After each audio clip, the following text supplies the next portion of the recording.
बिस्मिल्लाहिर्रहमानिर्रहीम। अस्सलाम वालेकुम नाज़रीन, आप यूट्यूब चैनल देख रहे हैं।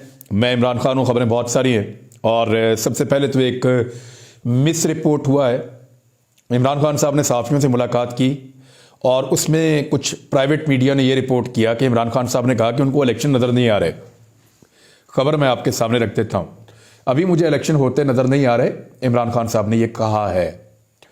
और पाकिस्तान में सबसे बड़ी जमात का मैंडेट तस्लीम नहीं किया गया था मशरकी पाकिस्तान के मामले में भी। अभी मुझे इलेक्शन होते नज़र नहीं आ रहे।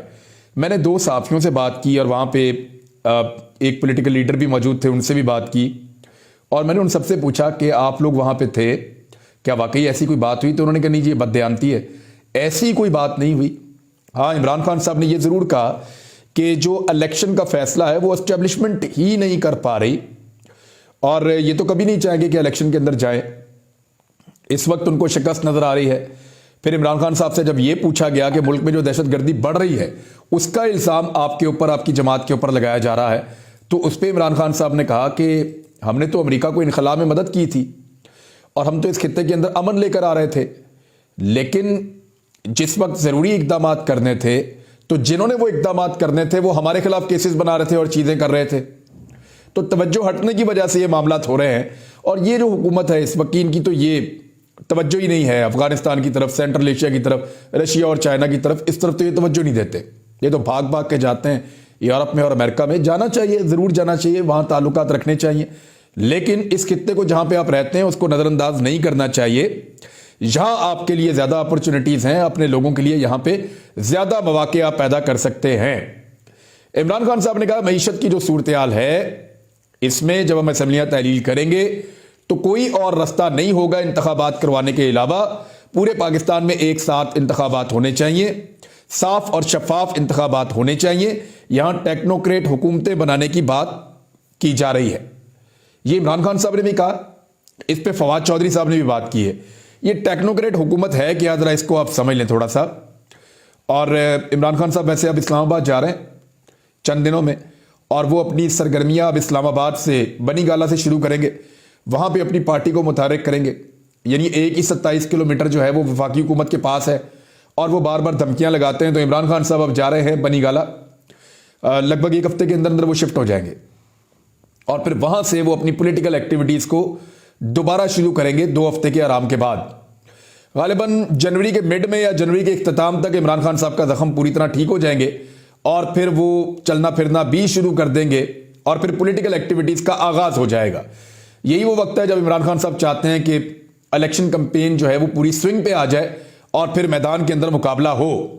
अब गौर किया जा रहा है कि मौजूदा हुकूमत को घर भेजकर 2.5 सालों के लिए टेक्नोक्रेट हुकूमत बना दी जाए। ये टेक्नोक्रेट हुकूमत होती क्या है, जरा इसको आप समझ लें। दुनिया में ना ये तजुर्बा किया गया है, इसका आगाज किया गया था 1930 की दहाई में। यूरोप में भी हुआ, अमेरिका में भी हुआ कि टेक्नोक्रेट्स की हुकूमतें बनाई गई। ये टेक्निकल लोग होते हैं, यानी साइंटिस्ट किस्म के लोग होते हैं। मईशतदानों को मईशत पे लगा दिया जाता है, साइंसदानों को तालीम के ऊपर लगा दिया जाता है। हर चीज को साइंसी फार्मूलों के तहत किया जाता है, अवामी उमंगों के तहत नहीं किया जाता। हर चीज को कायदों और कवानीन के तहत तोला जाता है, हर चीज को मुनाफे में तोला जाता है और इसके अंदर किसी किस्म की गुंजाइश इंसानी अमल दखल की या लोगों की ख्वाहिशात की नहीं होती। और ये तहरीक की तरह ये शुरू हुई थी 1930 की दहाई में और उस वक्त इसको जिसने आगाज किया था इसका, ये हार्वर्ड स्कॉट, उन्होंने इसको शुरू किया था। और इसके मुताबिक ये था कि जमहूरियत ने बहुत से नाअहल अफराद को इक़्तिदार तक पहुंचा दिया है जिन्होंने गलत फैसले किए हैं जो समाजी बर्बादी का बायस बने हैं। और फिर उन्होंने कहा कि इस नई तकनीकी दुनिया का इंतज़ाम किया जाए जहां पे इंजीनियर्स, माहिरीन, साइंसदान जो रोज़मर्रा के मसाइल पर साइंसी उसूलों का सख्ती के साथ जो है उसका नफाज करें और इस तरह वो दुनिया को चलाएं। लेकिन ये नाकाम हो गया, हर जगह पे किसी जगह पे कामयाब नहीं हो सका और पाकिस्तान के अंदर भी नहीं होगा। पाकिस्तान ने पहले कई मरतबा कोशिश की है कि टेक्नोक्रेट्स को बाहर से इंपोर्ट किया जाए और लाकर उनको मुख्तलिफ महकमों में बिठाया जाए और उनके जरिए से पाकिस्तान का निज़ाम चलाया जाए, लेकिन लोग इसको मानेंगे नहीं। देखिए, पाकिस्तान गुज़िश्ता 70 साल से टेक्नोक्रेट्स ही चला रहे हैं, नालायक टेक्नोक्रेट्स जो मुंतखब नहीं है, मुख्तलिफ इदारों के अंदर बैठे हुए हैं। पाकिस्तान की एस्टेब्लिशमेंट है, वही इस मुल्क को चला रही है और सियासतदानों को तो बराए नाम ही फैसले करने की इजाज़त होती है। इस मरतबा इमरान खान साहब ने यह फैसला किया है कि वो सिर्फ इक्तदार नहीं लेंगे, यानी वो सिर्फ जो है वो हुकूमत नहीं लेंगे, एक्चुअली वो इस मरतबा इक्तदार लेंगे। इमरान खान साहब, मैं आपको फिर क्लियर कर दूं कि इस मरतबा हुकूमत नहीं लेंगे, वो इस मरतबा इक्तदार लेंगे। इक्तदार का मतलब यह है कि पाकिस्तान के फैसले, पाकिस्तान की सियासी क़यादत इमरान खान साहब और उनकी पॉलिटिकल पार्टी करेगी। अगर वो इक्तदार में आएंगे तो हुकूमत में आकर पहले की तरह वो अपना वक्त ज़ाया नहीं करेंगे, ना इस कौम का वक्त ज़ाया करेंगे। बल्दियाती इंतखाबात इस्लामाबाद के मैंने आपको बताया था, वहां से ये भाग गए हैं। आज इंकशाफ ये हुआ है कि 50 करोड़ रुपए से जायद उम्मीदवारों ने, बेचारों ने अपनी कंपेन के ऊपर खर्च कर दिए हैं और कंपेन आखिरी मरहले में दाखिल थी जिस वक्त हुकूमत ने यह भोंडा कदम उठाया है। अब हुकूमत इसको मजीद आगे ले जाना चाहती है, क्योंकि कहीं पे भी इलेक्शन होगा तो पाकिस्तान तहरीक इंसाफ फैंटी लगाएगी, उस फैंटी से अब बचना चाहते हैं। तो टेक्नोक्रेट्स की हुकूमत बनाने के लिए ये कोशिश कर रहे हैं और शहबाज शरीफ की हुकूमत क्योंकि चल नहीं रही और पाकिस्तान को डिलीवर नहीं कर पा रही, हालात बहुत ख़राब हैं। इसका अंदाज़ा आप यहां से कर लेना कि अब जो वफाकी वज़रा है, मैं नाम नहीं लेता लेकिन बहुत सारे वफाकी वज़रा, आप उनके स्टेटमेंट सुन रहे होंगे, वो गालियां देने पर उतर आए हैं, लफ्ज़ बेगैरत का इस्तेमाल कर रहे हैं, बहुत सारे और लफ्ज़ों का इस्तेमाल कर रहे हैं, यानी वो गालम गलोच पे उतर आए हैं, वो इतने बदमज़ा हो गए। वज़रा की ये हालत क्यों हो गई, इसके पीछे 4 वजूहात हैं। पहली वजह यह है कि मुकम्मल तौर पर नाकाम रहे वो। उन्हें लगता था कि वो आएंगे और शहबाज शरीफ कोई जादूगर है और मुल्क के अंदर जितना पैसा चल रहा है, पब्लिक भी पैसा सर्कुलेट कर रही है, हर चीज़ बिल्कुल ठीक है, इसमें वो आएंगे। बुरा वक्त गुजर चुका है, जो 3 साल इमरान खान ने बुरे गुजारने थे वो गुजर गए हैं। अब तो आगे काम है डिलीवर करने का और पैसे को खर्च करने का, तो वो आएंगे और सब ठीक हो जाएगा, लेकिन मुकम्मल तौर पर नाकाम हो गए। दूसरा, अपनी मुकम्मल नाकामी की वजह से वो अवाम के अंदर मकबूलियत से गैर मकबूलियत की तरफ चले गए। जो अवाम में उनका ग्राफ कुछ हद तक उठा हुआ था या वो किस लेवल पे इमरान खान के बराबर पहुंच गए थे, अब वो इमरान खान की गर्द को भी नहीं पहुंच पा रहे। दूसरी वजह यह है जो आपके वफाकी वज़रा बदमज़ा हुए हैं, गालम गलोच पे उतर आए हैं और चिड़चिड़े हो गए हैं। उसके पीछे दूसरा रीज़न ये है, ख़ासतौर पे PMLN के, क्योंकि उनको लगता था कि वो गवर्नमेंट इन वेटिंग है, अगली हुकूमत उनकी बनेगी, लेकिन अब नहीं बन रही। अवाम में बहुत बुरी तरह गैर मकबूल भी हो गए हैं। तीसरा यह कि ख़जाना ही खाली हो गया। ख़जाने को जिस तरह इन्होंने खाली किया है, 10 साढ़े 10 अरब डॉलर इन्होंने 7 महीने के अंदर गायब कर दिए हैं ख़जाने में से, और कर्जा भी इन्होंने रिकॉर्ड ले लिया है। इसके बावजूद ये पाकिस्तान का टके का भला नहीं कर सके। हालात ये पैदा हो गए हैं कि जो वज़रा हैं उनके अपने महकमों में अब तनख्वाहों के लाले पड़े हुए हैं, तनख्वाहें नहीं दी जा रही, बिलावल के दौरे खत्म नहीं हो रहे और वजारत खारजा के अंदर दुनिया के कई मुल्कों में पाकिस्तान के सफारतखानों में तनख्वाहें जो हैं वो रुकी हुई हैं और वहां से लेटर्स आ रहे हैं। इस किस्म की जब सूरत हाल पैदा हो गई है कि खजाना खाली है, तो फिर किसका दिल करता है कि वो इक़्तिदार में बैठे। और आखिरी जो वजह इनके बदमज़ा होने की वो ये है कि इन्होंने अपने सारे उसूल भी तोड़ दिए थे। यानी हुआ क्या था, एस्टेब्लिशमेंट के खिलाफ ये तहरीक चलाना चाहते थे और अवाम को उसके लिए तैयार कर रहे थे। फिर ये एस्टेब्लिशमेंट की कठपुतली बन गए। कठपुतली ये सोचकर बने कि अब इनको ये इक़्तिदार मिल गया, 1 साल अगर ये गुजार देते हैं, 1.5 साल, तो फिर आगे इंतखाबात के बाद ये दोबारा 5 साल के लिए आ जाएंगे। इनको ये आइडिया नहीं था कि अवाम साथ छोड़ जाएगी और कठपुतली भी बन जाएंगे। अब उंगलियों के ऊपर नाच रहे हैं, इशारों के ऊपर नाच रहे हैं एस्टेब्लिशमेंट की, और मज़ा भी नहीं आ रहा, ख़जाना भी खाली है, अवाम में भी गैर मकबूल हो गए हैं और मुकम्मल तौर पर नाकाम भी हो गए हैं। शहबाज शरीफ साहब ने पाकिस्तान तहरीक इंसाफ की मुजरिमाना गफलत करार दिया है सस्ता तेल, सस्ती गैस के मुआहदे ना करने को। एक तो सस्ती गैस के मुआहदे तो PMLN ने भी बहुत महंगे मुआहदे करके चली गई थी, और जब से ये हुकूमत में है 8 महीनों में ये बहुत सारे मुआहदे कर सकते थे, इन्होंने कोई मुआहदे नहीं किए। अब तो जिम्मा इनका अपना है।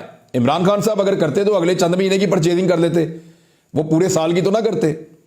लेकिन पिछले चंद महीनों के अंदर अगर इन्होंने परचेजिंग की होती तो पाकिस्तान के अंदर गैस का जो शदीद बहरान इस वक्त मौजूद है वो ना होता। फिर रशिया से जो गैस लेनी है उसके लिए इंफ्रास्ट्रक्चर पाकिस्तान में नाकाफी है, वो बनाना पड़ेगा, उस पर काम करना पड़ेगा। रशिया बड़े लंबे अरसे से कह रहा है, अल्लाह अल्लाह करके रशिया के साथ ताल्लुकात बन रहे थे, वो भी अमेरिका की गोद में बैठ के हमने खराब करवा लिए। अब आ जाए इस बात के ऊपर कि इमरान खान ने सस्ता तेल क्यों नहीं खरीदा या सस्ते तेल के सौदे क्यों नहीं किए। तो आलमी मंडी के अंदर पाकिस्तान को तेल उसी कीमत पे मिलता है जिस कीमत पे पूरी दुनिया को मिलता है। सिर्फ एक जगह थी जहां से पाकिस्तान को सस्ता तेल मिलने की उम्मीद थी, और वो रूस था। इमरान खान जब रूस से सस्ता तेल लेने गया, पीछे से इन सब ने मिलकर, ये सोशल मीडिया पे बहुत चलता है कि इमरान खान रूस से सस्ता तेल लेने कर गया और पीछे से सस्ते में मुल्क ही भेज दिया। यह इमरान खान के साथ धोखा किया गया। इमरान खान को भेजा गया रशिया और उस वक्त के आर्मी चीफ ने खुद कहा कि आपको रशिया जाना चाहिए और अमेरिका में ये इस किस्म का प्रोपेगेंडा किया गया और इमरान खान साहब अब उसका शिकवा कर रहे हैं कि हुसैन हक्कानी को इमरान खान साहब की इंफॉर्मेशन के बाहर हायर किया गया, यानी हुसैन हक्कानी को हायर किया गया इमरान खान की मालूमात से बाहर रखकर इस बात को, और हुसैन हक्कानी वहां पे इमरान खान साहब को खराब करने के लिए अमेरिका में और जनरल बाजवा को मकबूल करने के लिए एक लॉबिंग कर रहे थे। ये इमरान खान साहब और उनकी पार्टी के लोग अब कह रहे हैं और ये बड़ा संगीन इल्जाम है कि पाकिस्तान का आर्मी चीफ पाकिस्तान के वजीर आजम के मुकाबले में मकबूल किया जा रहा है लॉबिंग के जरिए से, और पाकिस्तान के वजीर आजम को गैर मकबूल किया जा रहा है अमेरिका में लॉबिंग के जरिए से, और इसका पैसा हुकूमत पाकिस्तान की जेब से जा रहा है। इसके ऊपर तो बाकायदा सुप्रीम कोर्ट ऑफ पाकिस्तान में एक जुडिशियल कमीशन बनकर इंक्वायरी होनी चाहिए कि क्या ऐसी एक घिनौनी साजिश पाकिस्तान के साथ की गई है जिसमें एक फर्म को हायर किया गया अमेरिका में और हुसैन हक्कानी उसके साथ जुड़े हैं, उनको मुनाफा पहुंच रहा है और वो कंसल्टेंसी दे रहे हैं। हुसैन हक्कानी जिनके ऊपर पाकिस्तान में केसेस हैं और वो मतलूब रहे हैं, वही हुसैन हक्कानी अमेरिका के अंदर मुबैना तौर पे लॉबिंग करते हैं। इमरान खान साहब तो इसके ऊपर यकीन रखते हैं कि वो लॉबिंग करते हैं इमरान खान के खिलाफ और जनरल बाजवा के हक में।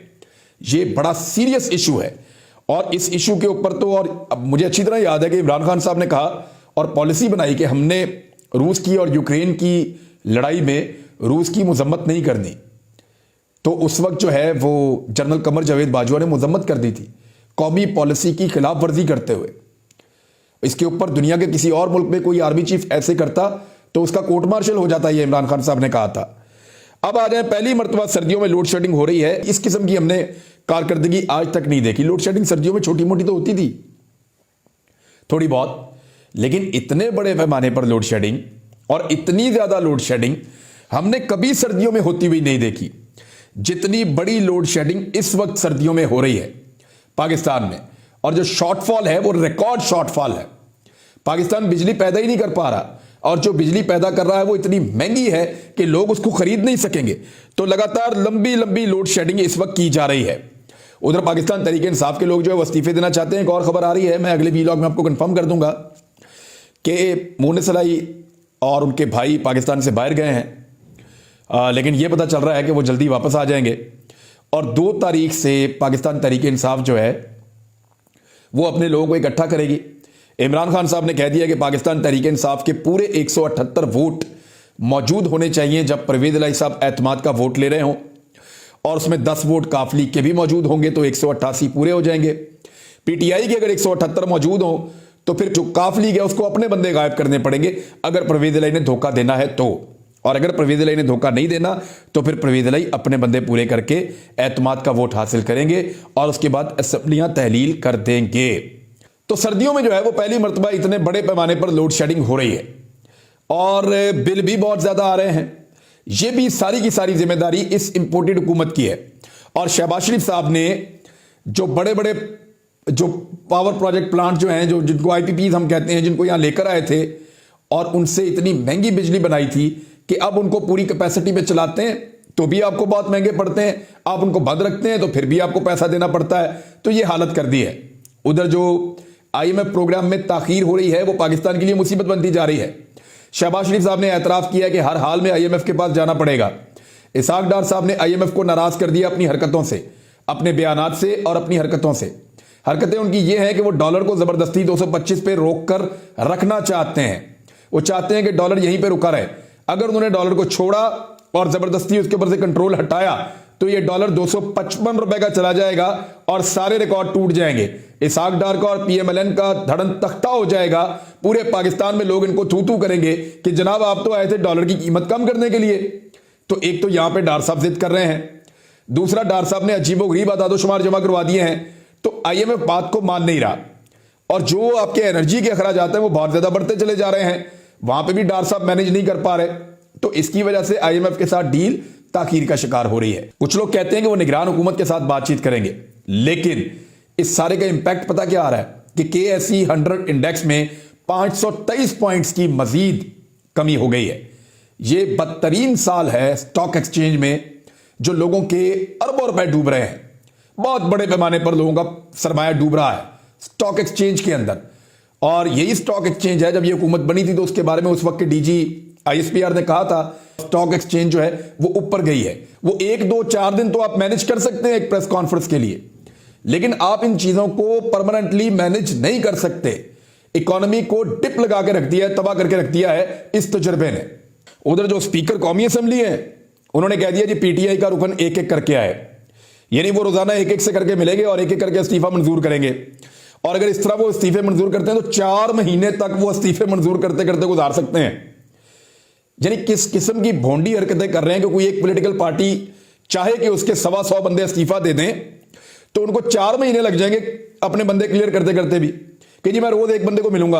अगर फर्ज करें वो रोज 5 बंदों को भी मिलेंगे तो फिर भी उनको महीना लग जाएगा रोजाना आने में जाने में। तो ये अजीबो गरीब किस्म की मंतक है जो पाकिस्तान पीपल्स पार्टी के स्पीकर राजा परवेज अशरफ ने अपनाई हुई है।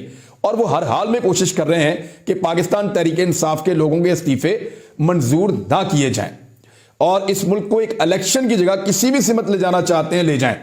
मुल्क पूरा का पूरा तहलील हो जाए, आपके मुल्क का शराधा बिखर जाए, आपके मुल्क की पूरी मईशत तहलील हो जाए, हर चीज तहलील हो जाए, मगर असम्बलियां तहलील नहीं होनी चाहिए। इस किस्म की जिद इन लोगों ने पकड़ी हुई है।